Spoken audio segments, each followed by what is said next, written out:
नमस्कार दोस्तों, स्वागत है आपका BHU concept online learning platform में। बीएचयू कॉन्सेप्ट पूरी तरह से बीएचयू को समर्पित एक ऑनलाइन लर्निंग प्लेटफॉर्म है जो समय समय पर बीएचयू संबंधित सभी जानकारियां आपको पहुंचाता रहता है। तो इसलिए यदि आप चैनल पर नए हैं तो चैनल को सब्सक्राइब कर दीजिए और बेल आइकन को प्रेस कर दीजिए। तो जैसा कि हमने जीके क्वेश्चन सीरीज शुरू की थी, तो उसी क्रम में आज हम हिस्ट्री के और 10 इंपॉर्टेंट क्वेश्चन यहाँ पर डिस्कस करने वाले हैं। तो चलिए स्टार्ट करते हैं।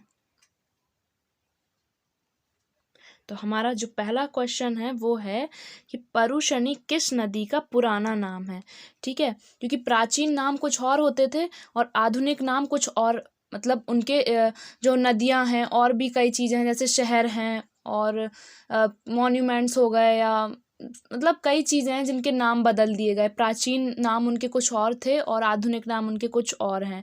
तो इस क्वेश्चन में यही पूछा जा रहा है कि परुशनी किस नदी का पुराना नाम है। मतलब प्राचीन नाम था ये परुशनी, तो किस नदी का प्राचीन नाम परुशनी था। तो इसका जो सही आंसर है वो है राबी।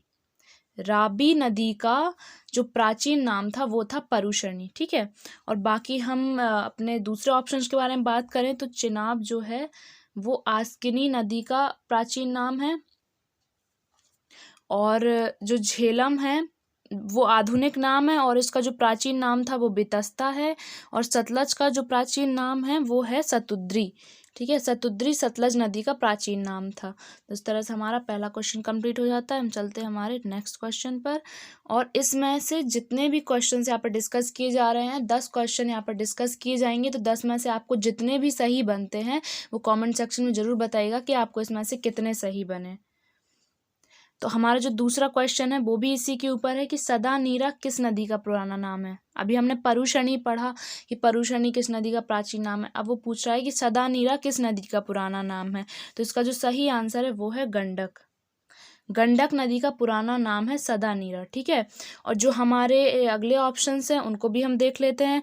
तो घग्घर, जो घग्घर नदी है उसका जो पुराना नाम था वो था द्रिसद्धति, और जो गोमल नदी है उसका पुराना नाम था गोमती। आज भी गोमती नाम से ही जाना जाता है वैसे, लेकिन जो उसका आधुनिक युग में जो उसका नामकरण किया गया वो गोमल नाम से किया गया। ठीक है, और जो ब्यास नदी है, ब्यास नदी को प्राचीन समय में बिपाशा नाम से जानते थे। ठीक है, बिपाशा ब्यास नदी का प्राचीन नाम है। तो इस तरह से हमारे फर्स्ट और सेकंड क्वेश्चंस कंप्लीट हो गए। हम चलते हैं हमारे नेक्स्ट क्वेश्चन पर।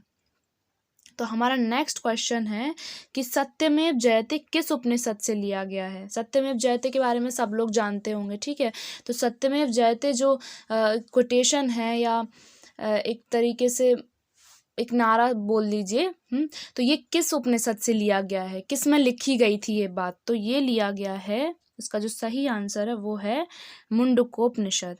ठीक है, मुंडकोपनिषद से सत्यमेव जयते लिया गया है। तो इस तरह से हमारा थर्ड क्वेश्चन कंप्लीट हो जाता है। हम चलते हैं हमारे नेक्स्ट क्वेश्चन पर।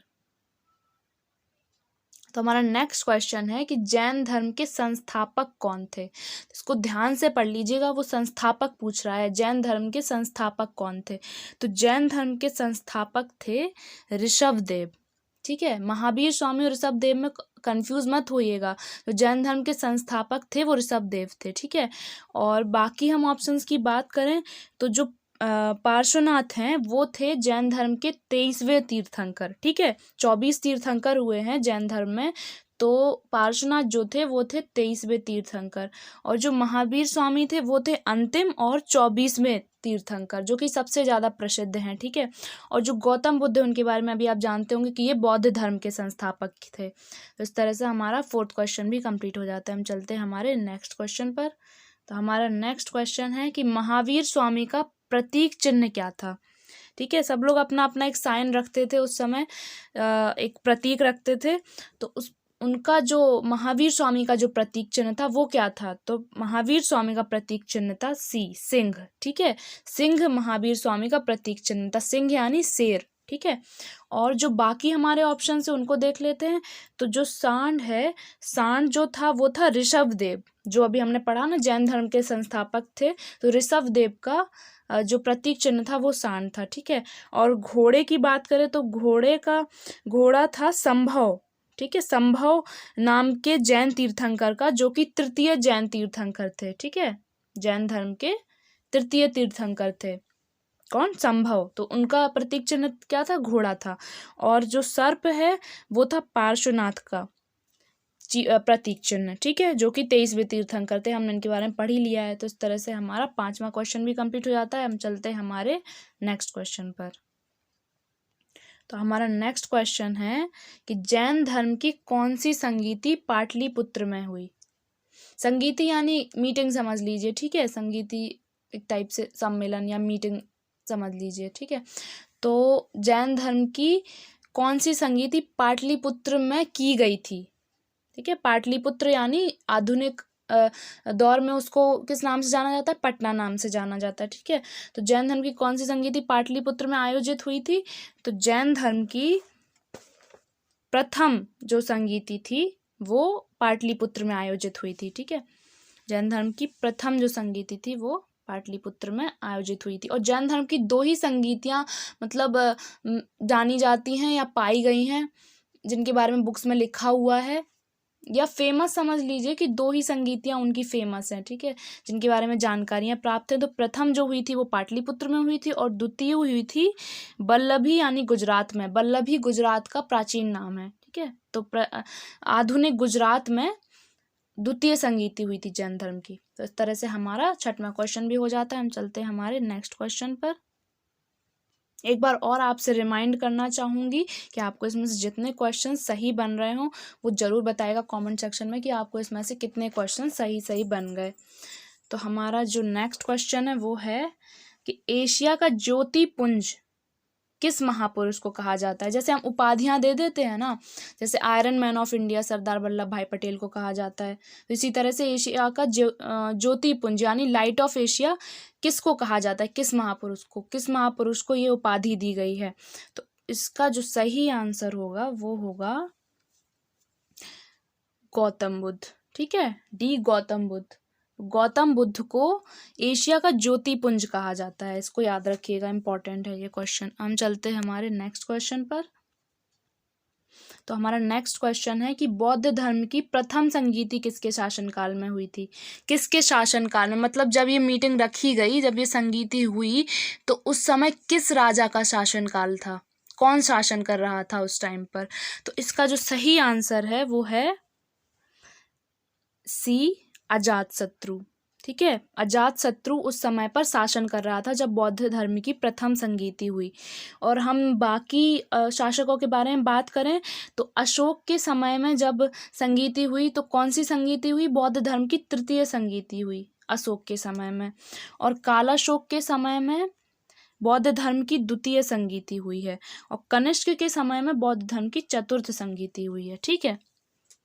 इस तरह से 4 संगीतियां ज्ञात हैं बौद्ध धर्म की, जैन धर्म की 2 और बौद्ध धर्म की 4। तो चारों के बारे में हमने डिस्कस कर लिया, मतलब चारों के शासक जो थे उस समय में उनके बारे में हमने डिस्कस कर लिया कि अशोक जो थे वो तृतीय संगीति के समय में थे, कालाशोक जो थे वो द्वितीय संगीति के समय में थे, और अजातशत्रु प्रथम संगीति के समय में थे, और कनिष्क चतुर्थ संगीति के समय में थे। तो इस तरह से हमारा 8वां क्वेश्चन कंप्लीट हो गया। अब हम चलते हैं हमारे 9th क्वेश्चन पर।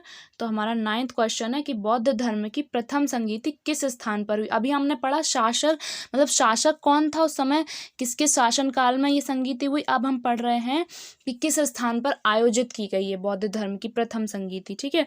तो इसका जो सही आंसर है वो है राजगृह, ठीक है। राजगृह में बौद्ध धर्म की प्रथम संगीति आयोजित हुई है।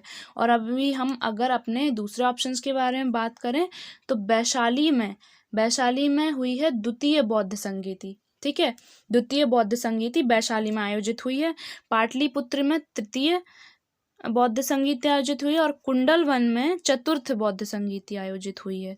तो इस तरह से हमने स्थान भी उनके डिस्कस कर लिए कि कहाँ पर कौन सी संगीति कब हुई है और किसके शासनकाल में हुई है, हमें पता हो गया। अब हम चलते हैं हमारे नेक्स्ट क्वेश्चन पर। तो हमारा नेक्स्ट क्वेश्चन है कि चतुर्थ बौद्ध संगीति के अध्यक्ष कौन थे?